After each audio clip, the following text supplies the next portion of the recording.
గురవే సర్వలోకానాం భిషజే భవరోగిణాం నిధయే సర్వవిద్యానాం దక్షిణామూర్తయే నమః. అస్మద్గురుభ్యో నమః. సద్గురు దత్తాత్రేయాయ నమః. శ్రీ మాతా ఆస్ట్రాలజీ ఛానల్ ద్వారా, జ్యోతిష్య కేంద్రం ద్వారా ప్రతిరోజులాగానే ఈ రోజున కూడా ఆధ్యాత్మిక మరియు జ్యోతిష్య పరమైనటువంటి సమస్యల విశ్లేషణ విషయంలో భాగంగా ఈ రోజున నలుగురికి ఉపయోగపడేటువంటి ఒక ఆధ్యాత్మిక జ్యోతిష్య సమస్య గురించి చాలామంది భక్తులు మన యొక్క యూట్యూబ్ ఛానల్ ద్వారా మరియు జ్యోతిష్య సమస్యగా కూడా అడగడం జరిగింది. దానికి సంపూర్ణ నివారణ గురించి ఈ రోజున ఈ యొక్క వీడియోను చేయడం జరుగుతుంది. ముందుగా ఆధ్యాత్మిక సమస్యల పరిష్కారం కొరకై, అట్లాగే మీకున్నటువంటి జాతక సమస్యలు, ఇతరత్ర సమస్యల గురించి తప్పకుండా మా యొక్క ఛానల్ని సబ్స్క్రైబ్ చేసుకోండి, లైక్ చేయండి, నలుగురికి ఉపయోగపడేటువంటి ఈ యొక్క వీడియోని షేర్ చేయండి. ఇక ఈరోజటి విషయంలో భాగంగా చాలామంది వివాహ సమస్యలతో, అట్లాగే సంతాన సమస్యలతో మన జ్యోతిష్య కేంద్రాన్ని ఆశ్రయించినప్పుడు అడిగినటువంటి సమస్య, రాహువు కేతువు 5వ స్థానంలో మన యొక్క కుండలి నుండి 5వ స్థానంలో ఉన్నప్పుడు చాలా ఘోరమైనటువంటి ఇబ్బందులు, అపమృత్యు దోషాలు, ఇంట్లో కీడు జరగడము, ఇవన్నీ జరుగుతూ ఉంటాయా? దీనికి ఎట్లా పరిహారం చేసుకోవాలి? దీనికి సంబంధించినటువంటి వివరాలన్నీ కూడా తెలియజేయమని కోరడం జరిగింది. ముందుగా అసలు రాహుకేతువులు అంటే ఛాయాగ్రహాలు. మనకు ఉన్నటువంటి 9 గ్రహాల్లో 7 గ్రహాలు మాత్రమే మనకు గ్రహాలుగా, రాహుకేతువులు ఉచ్చగ్రహాలుగా చెప్పడం జరుగుతుంది. అయితే పంచమ స్థానంలో మన యొక్క కుండలిని నుండి 5వ స్థానంలో రాహువు అట్లాగే కేతువు ఉండడాన్ని నీచ స్థానము, అట్లాగే అతి బలీయమైన స్థానము అని పిలవడం జరుగుతుంది. 5వ స్థానంలో రాహువు చాలా నీచ స్థితి. 5వ స్థానంలో రాహువు ఉన్నప్పుడు చాలా ఇబ్బందులు, వాళ్ళు పుట్టినప్పటి నుంచి కూడా 5వ స్థానంలో కనుక మీ కుండలి నుండి 5వ స్థానంలో కనుక మీకు రాహువు ఉన్నట్టయితే, ముఖ్యంగా మీ యొక్క తండ్రితో మీకు చక్కటి సఖ్యత ఉండదు. మీరు ఎంత ప్రేమగా ఉన్నప్పటికీ కూడా కుటుంబం యొక్క ఆదరణ మీకు లభించదు. అంటే అది గ్రహస్థితిని బట్టి రుణానుబంధ రూపేణ పశు పత్ని సుతాలయ అన్నట్టు మీ యొక్క గ్రహస్థితిని అనుసరించే మీకుండేటువంటి బంధము బాంధవ్యాలు కూడా ఆధారపడి ఉంటాయి. కనుక 5వ స్థానంలో రాహువు ఉన్నట్టయితే, మీ యొక్క కుండలి నుండి 5వ స్థానంలో రాహువు ఉన్నట్టయితే, రాహువు యొక్క వక్ర స్థానం వల్ల ముఖ్యంగా బంధుమిత్రుల నుండి మీకు వచ్చేటువంటి ఆదరణ, అట్లాగే ప్రేమ, అభిమానము, వాత్సల్యము, ఇవన్నీ కూడా మీకు ఏవి కూడా మీకు అనుకూలంగా ఉండవు.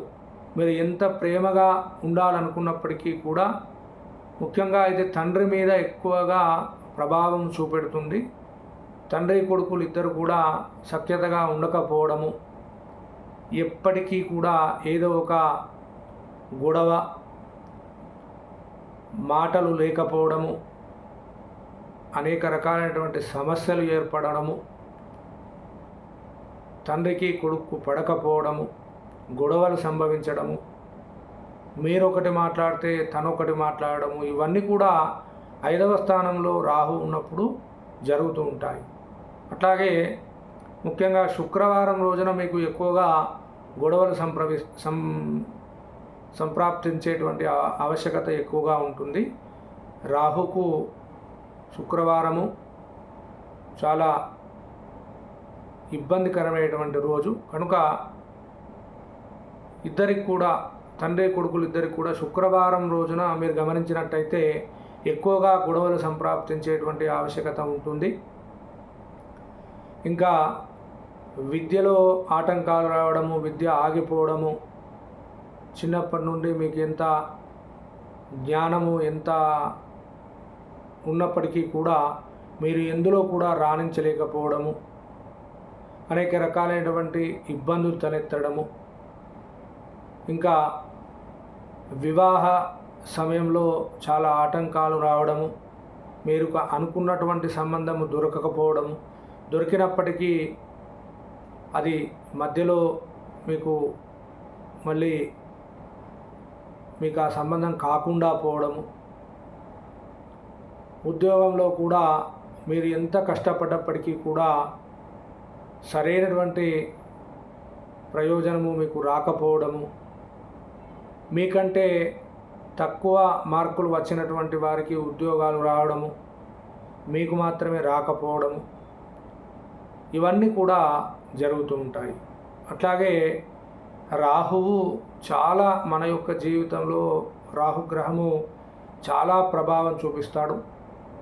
రాహు రాజ్యంచ అంటే రాహువే గనుక మంచి స్థానంలో ఉంటే రాజ్యాధికారం దక్కుతుంది తప్పకుండా. రాహు అనేటువంటి గ్రహము మన యొక్క జీవితంలో అనేక రకాలైనటువంటి సమస్యలకు కారణము రాహుకేతువులే. ఈ యొక్క 2 గ్రహాలు కనుక మనకు సరైనటువంటి స్థానంలో ఉన్నట్టయితే వ్యాపారంలో ఉన్నతమైనటువంటి స్థానము, అట్లాగే మీ మాటకు మంచి విలువ, గౌరవము, అధ్యాపక వృత్తిలో ఉంటారు. ఈ యొక్క రాహువు మంచి స్థానంలో ఉన్నటువంటి వారు రాజ్యాధికారులుగా ఉంటారు. రాజకీయ పరంగా చాలా విశేషమైనటువంటి ప్రజ్ఞ కూడా మీకు ఉంటుంది. అయితే ఇవన్నీ రాహువు మంచి స్థానంలో ఉన్నప్పుడు, మంచి స్థానాలు ఏవి అనేటువంటిది ఇంకొక వీడియోలో మనం తెలుసుకుందాము. ఈ వీడియోలో 5వ స్థానంలో రాహుకేతువులు ఉండడం వల్ల ముఖ్యంగా పితృ సంబంధితమైనటువంటి ఆస్తులు కూడా మీకు కాస్త ఇబ్బందితో రావడం జరుగుతుంది. అంత సులభంగా రావడము జరగదు, చాలా ఇబ్బందులతో రావడం జరుగుతుంది. స్థిరాస్తులు కూడా చాలా కష్టపడాలి. మీరు చాలా కష్టపడితే మాత్రమే మరి మీ యొక్క స్థిరాస్తులు, అట్లాగే మీ తాతల నుండి ఉన్నటువంటి ఆస్తులు, అట్లాగే మీకు దక్కేటువంటి ప్రతి పనిలో కూడా ఈ యొక్క రాహుకేతువులు 5వ స్థానంలో ఉంటే చాలా ఇబ్బందులు జరిగేటువంటి ఆస్కారము ఎక్కువగా ఉంటుంది. మరి ఈ ఇబ్బందులు ఎట్లా తొలగిపోతాయి? రాహుకాల దీపం వెలిగించుకోవడము, ప్రతి శుక్రవారం కూడా రాహుకాల సమయంలో, రాహుహోర సమయంలో దీపారాధన చేయడము, నిమ్మకాయ దీపము అంటే నిమ్మకాయ దొప్పలో దీపము ఇప్ప నూనెతో వెలిగించడము, రాహు హోర సమయంలో శుక్రవారం, ప్రతి శుక్రవారం కూడా 8:30 నుండి 11:30 లోపు మనకు రాహుకాలం ఉంటుంది.